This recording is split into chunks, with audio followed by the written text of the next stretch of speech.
Assalomu alaykum, hurmatli tomoshabinlar. Bugun men pensionerlar uchun juda muhim bo'lgan masalani tushuntiraman. 2026 yilda pensionerlar qaysi xizmatlar uchun to'lovdan ozod qilindi? Qaysi holatda imtiyoz avtomatik qo'llanadi? Qaysi holatda esa ariza berish kerak bo'ladi? Bu ma'lumot har bir oilaga tegishli. Chunki deyarli har bir xonadonda nafaqadagi ota-ona, bobo-buvi yoki qarindosh bor.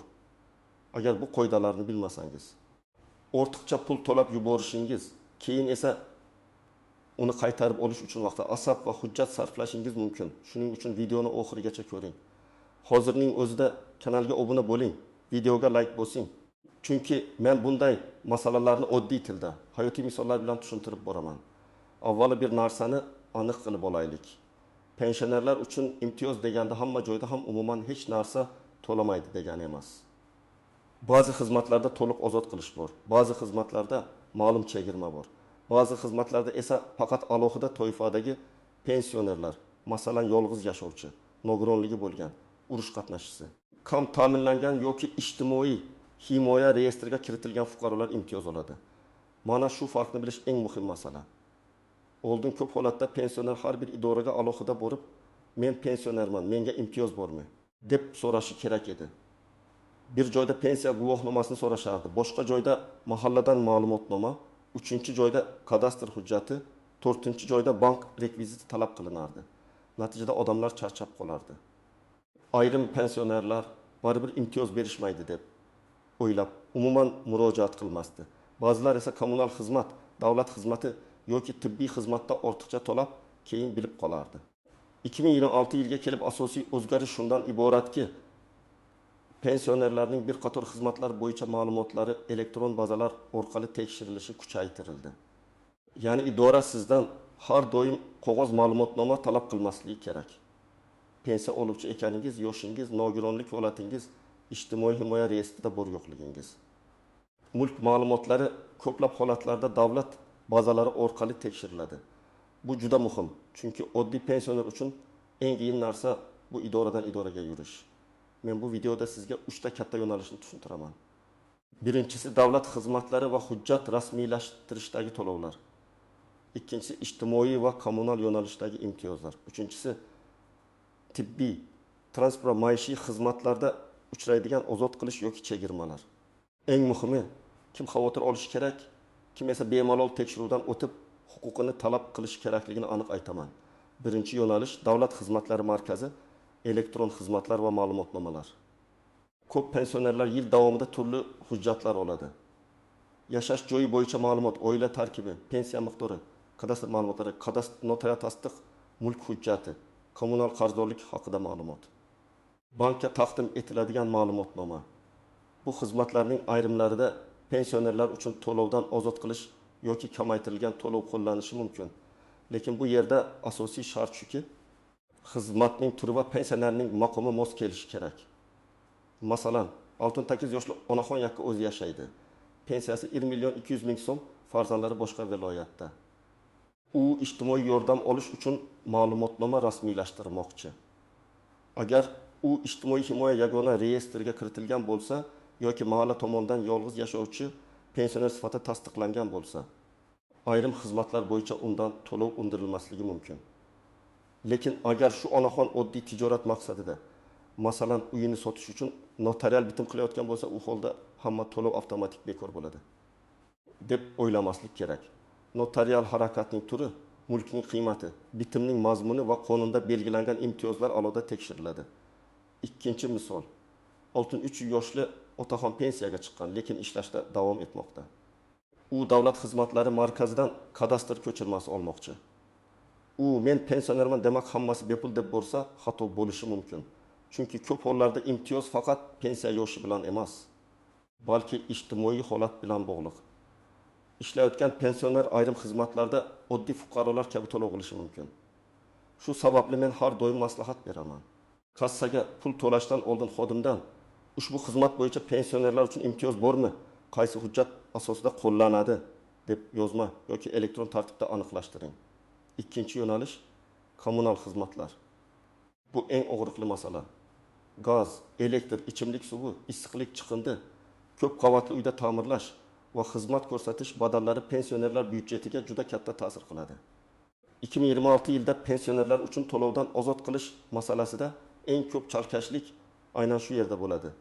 Chunki kommunal xizmatlarning hammasi bir xil qoidaga bo'ysunmaydi. Elektr energiyasi boshqa tizim, gaz boshqa tizim. Chiqindi xizmati boshqa tashkilot, uy-joy shirkatlari esa alohida tartibda ishlaydi. Oddiy misol keltiraman. Bitta xonadonda 72 yoshli pensioner onaxon yolg'iz yashaydi. Oyiga 2000 kilovat elektr ishlatadi. 1 kub metr gaz ishlatadi. Suv hisoblagich bo'yicha 3 kub chiqadi. Agar u hududda ijtimoiy norma, subsidiya yoki to'lovdan ozod qilish tartibi mavjud bo'lsa, bunday fuqaroga yengillik qo'llanishi mumkin. Lekin shu xonadonda onaxon bilan birga 2 nafar ishlaydigan farzandi va nabiralari yashasa, imtiyoz faqat onaxon borligi uchun butun xonadonning barcha kommunal xarajatlarini nolga tushirib yubormaydi. Bu juda muhim nuqta. Ko'p odamlar uy egasi pensioner, demak to'lov yo'q deb o'ylaydi. Amalda esa hisob-kitob xonadon tarkibi, iste'mol miqdori, ro'yxatda turganlar soni, mulk egasi kimligi, shartnoma kim nomiga rasmiylashtirilgani va imtiyoz turi bo'yicha amalga oshiriladi. Yana bir misol. Pensioner otaxon uyini o'g'lining nomiga o'tkazgan, lekin o'zi shu uyda yashaydi. Kommunal shartnomalar o'g'lining nomida. Otaxon, men shu yerda yashayman, menga imtiyoz beringlar deb murojaat qiladi. Bu holatda tashkilotlar qo'shimcha hujjat so'rashi mumkin. Yashash joyi bo'yicha ro'yxat, xonadon tarkibi, mulk egasi bilan qarindoshlik. Real yashash holati. Agar hujjatlarda otaxon bu manzilda turmasa, imtiyoz berilishi kechikishi yoki rad etilishi mumkin. Shuning uchun pensionerlar uchun eng katta amaliy maslahat yashayotgan manzilingiz, ro'yxatdan o'tgan manzilingiz va kommunal shartnoma manzilingiz bir-biriga mos kelishi kerak. 3-yo'nalish, tibbiy xizmatlar. Pensionerlar tibbiyotga eng ko'p murojaat qiladigan toifa. Tahlil topshirish, shifokor ko'rigidan o'tish, dori olish, reabilitatsiya, sanatoriy, protez ortopediya buyumlari, nogironlikni qayta rasmiylashtirish, dispanser nazorati kabi xizmatlar doimiy zaruratga aylanadi. 2026 yilda pensionerlar uchun ayrim tibbiy xizmatlarda bepul ko'rik, bepul tahlil yoki davlat hisobidan xizmat ko'rsatish tartibi saqlanadi va kengaytirilgan hududlar bo'lishi mumkin. Lekin bu yerda ham eng muhim narsa, davlat tibbiyot muassasasi bilan xususiy klinikani aralashtirmaslik kerak. Masalan, 70 yoshli pensioner davlat poliklinikasida oilaviy shifokor yo'llanmasi bilan kardiolog ko'rigiga borsa, bu xizmat bepul ko'rsatilishi mumkin.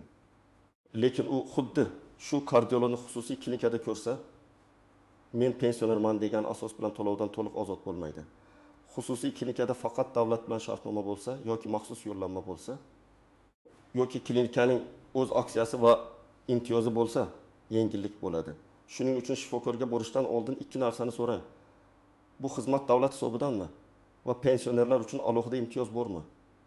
Shu savol ko'pincha 100 ming, 200 ming, hatto 500 ming so'mni tejab qoladi. Tibbiyotdagi yana bir nozik masala dori vositalari. Ayrim kasalliklar bo'yicha doimiy dori davlat tomonidan bepul yoki imtiyozli berilishi mumkin. Masalan, qandli diabet, yurak-qon tomir kasalliklari, onkologik kasalliklar, astma, nogironlikka olib keluvchi surunkali kasalliklar bo'yicha ro'yxatlar mavjud bo'ladi. Pensioner dorixonaga borib, menga bepul dori bering desa, dorixona bermasligi mumkin. Chunki bepul dori uchun shifokor ko'rsatmasi, elektron retsept, dispanser ro'yxati yoki maxsus ro'yxatga kiritilganligi kerak bo'ladi. Demak, tartib shunday: avval oilaviy shifokorga borasiz. Kasallik kartangizni tekshirtirasiz. Kerak bo'lsa, tor mutaxassisga yo'llanma olasiz. Keyin bepul yoki imtiyozli dori ro'yxatiga kirishingizni aniqlaysiz. 4-yo'nalish, transport va ijtimoiy xizmatlar. Ayrim hududlarda pensionerlar jamoat transportida bepul yurishi yoki chegirmali yurishi mumkin. Lekin bu ham respublika bo'yicha hamma joyda bir xil bo'lmasligi mumkin. Shahar transporti, metro, avtobus, yo'nalishli taksi, shaharlararo transportning tartibi alohida. Masalan, Toshkentda bir tartib bo'lsa, tuman markazida boshqa tartib bo'lishi mumkin. Men shuni doim ta'kidlayman. Transport imtiyozi borligini eshitgan odam darhol plastik karta yoki naqd pulni tashlab qo'ymasligi kerak. Avval transport boshqarmasi hokimlik e'loni yoki ijtimoiy karta tizimi orqali tekshirish kerak. Real vaziyat. 16 yoshli ayol har kuni poliklinikaga qatnaydi. Oyiga 20 marta avtobusga chiqadi. Har bir qatnov 2000 so'm bo'lsa, borib kelish 4000 so'm, oyiga takkamada 1000 so'm bo'ladi. Pensioner uchun bu katta pul. Agar hududda pensionerlar uchun bepul yoki imtiyozli transport kartasi berilsa, u ariza berib, bir oyda 2000 so'm, bir yilda 9-6 ming so'm tejaydi. Ammo karta rasmiylashtirilmasa, haydovchiga men pensionerman deb aytish yetarli bo'lmasligi mumkin. Chunki nazorat paytida hujjat talab qilinadi. 5-yo'nalish chiqindi sanitariya va uy-joy xizmatlari. Ko'p pensionerlar aynan chiqindi to'lov bo'yicha savol beradi. Men yolg'iz yashayman. Nega 4 kishi uchun hisob kelmoqda? Yoki men qishda qishloqqa ketaman, lekin chiqindi to'lov kelaveradi degan murojaatlar ko'p.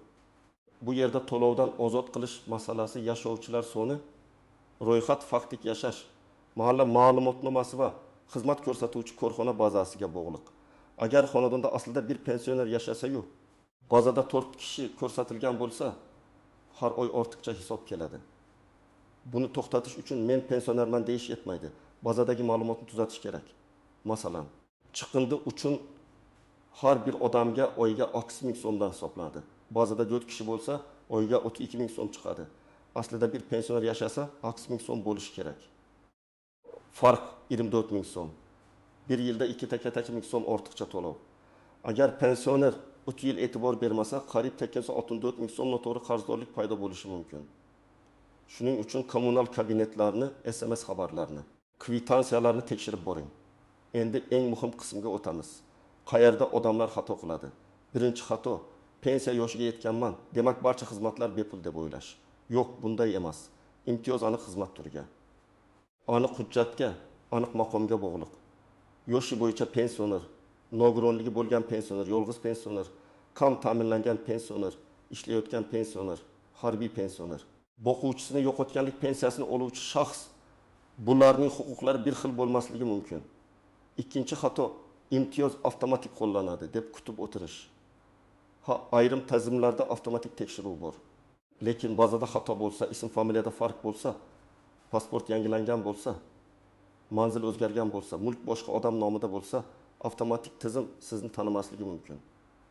Shuning uchun pensionerlar har yili kamida bir marta o'z ma'lumotlarini tekshirtirib olgani yaxshi.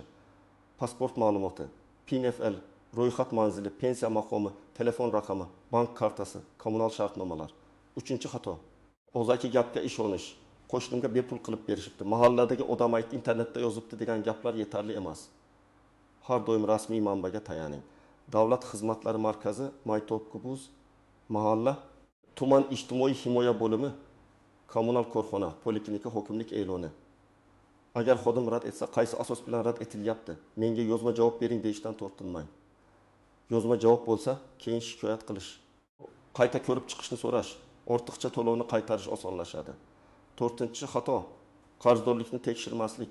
Ba'zan pensioner men imtiyozdaman deb o'ylaydi, lekin tizimda unga qarzdorlik o'zilaveradi. Bir yil o'tib, karta yoki mulk bilan bog'liq muammo chiqqanda qarzdorlik ko'rinadi. Shuning uchun imtiyoz berilganini faqat og'zaki bilish yetarli emas. Sizning shaxsiy kabinetingizda yoki kvitansiyada nol to'lov, chegirma yoki subsidiyaga aks etganini ko'rish kerak. 5-nozik jihat, imtiyoz bir xonadonga emas, shaxsga berilishi mumkin. Masalan, pensionerning o'ziga tibbiy xizmat bepul bo'lishi mumkin. Lekin uning voyaga yetgan farzandiga emas.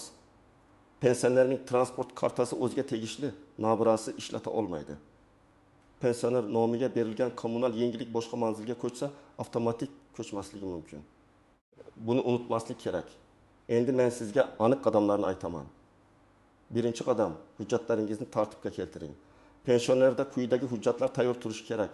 Pasport yoki ID karta, pensiya guvohnomasi yoki pensiya oluvchiligini tasdiqlovchi ma'lumot, yashash joyi bo'yicha ro'yxat, agar nogironlik bo'lsa nogironlikni tasdiqlovchi hujjat, agar yolg'iz yashasa mahalla ma'lumotnomasi, agar kommunal imtiyoz so'ralsa uy hujjati yoki ijara shartnomasi, kommunal shartnoma raqamlari, oxirgi kvitansiyalar. Ikkinchi qadam, davlat xizmatlari markaziga yoki Mayto'qubuz orqali kirib, o'zingizga tegishli xizmat bo'yicha imtiyoz bor yo'qligini tekshiring. Agar internetdan foydalana olmasangiz, farzandingiz, nabirangiz yoki mahalladagi yordamchi xodimdan yordam so'rang. Ariza topshirayotganda pensionerlar uchun to'lovdan ozod qilish yoki chegirma qo'llashni so'rayman degan jumlani albatta yozdiring. Chunki ba'zida arizada imtiyoz so'ralmasa, tizim oddiy xizmat sifatida hisoblab yuboradi. 3-qadam. Kommunal xizmatlar bo'yicha alohida tekshiruv qiling. Elektr, gaz, suv, issiqlik, chiqindi, uy-joy xizmatining har bir bo'yicha shartnoma kim nomida ekanini aniqlang. Agar pensioner yashayotgan bo'lsa-yu, shartnoma boshqa odam nomida bo'lsa, imtiyozni qo'llash tartibini so'rang. Agar bazada odamlar soni noto'g'ri bo'lsa, mahalladan yashovchilar soni bo'yicha ma'lumot olib, xizmat ko'rsatuvchi korxonaga murojaat qiling. Qarzdorlik noto'g'ri hisoblangan bo'lsa, qayta hisob kitob qilishni yozma ravishda so'rang. 4-qadam. Poliklinikada o'z maqomingizni aniqlashtiring. Oilaviy shifokorga boring va men pensionerman. Menga 2026 yilda qaysi bepul tibbiy ko'riklar, tahlillar, dorilar yoki yo'llanmalar tegishli deb so'rang. Agar surunkali kasalligingiz bo'lsa, dispanser ro'yxatiga kiritilmaganingizni tekshiring. Bepul dori olish uchun elektron retsept kerakmi?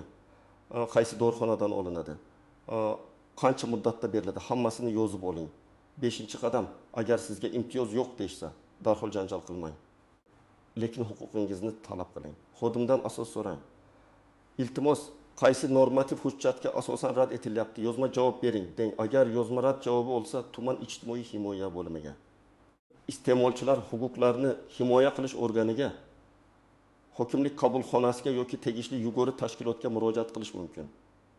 Eng kuchli murojaat bu hujjat bilan, kvitansiya bilan, ariza nusxasi bilan qilingan murojaatdir. 6-qadam. Ortiqcha to'lagan bo'lsangiz, qaytarishni so'rang. Ko'pchilik endi bo'ldi, to'lab yubordim deb qo'yadi.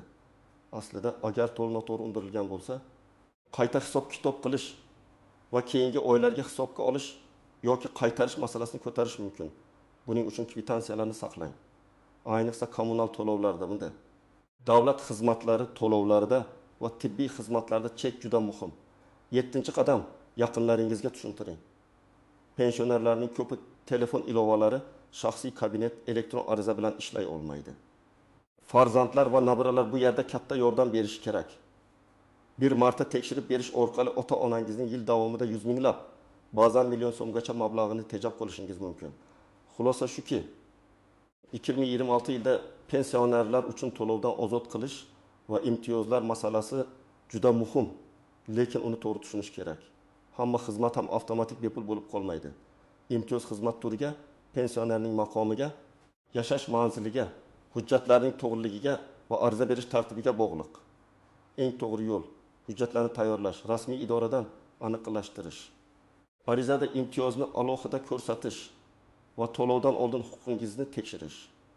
Agar siz pensioner bo'lsangiz yoki oilangizda pensioner bo'lsa, bugunoq kommunal hisoblarni, tibbiy imtiyozlarni va davlat xizmatlari bo'yicha to'lovlarni tekshirib chiqing. Kommentariyada yozing. Sizning hududingizda pensionerlar qaysi xizmatlar uchun to'lovdan ozod qilinyapti? Qaysi joyda muammo bo'lyapti? Tajribangiz boshqalarga ham foyda beradi. Videoga like bosing, kanalga obuna bo'ling va yaqinlaringizga ulashing. Men esa keyingi videolarda pensionerlar, nafaqa, subsidiya, kommunal to'lovlar va davlat imtiyozlari bo'yicha eng kerakli ma'lumotlarni oddiy tilda tushuntirishda davom etaman.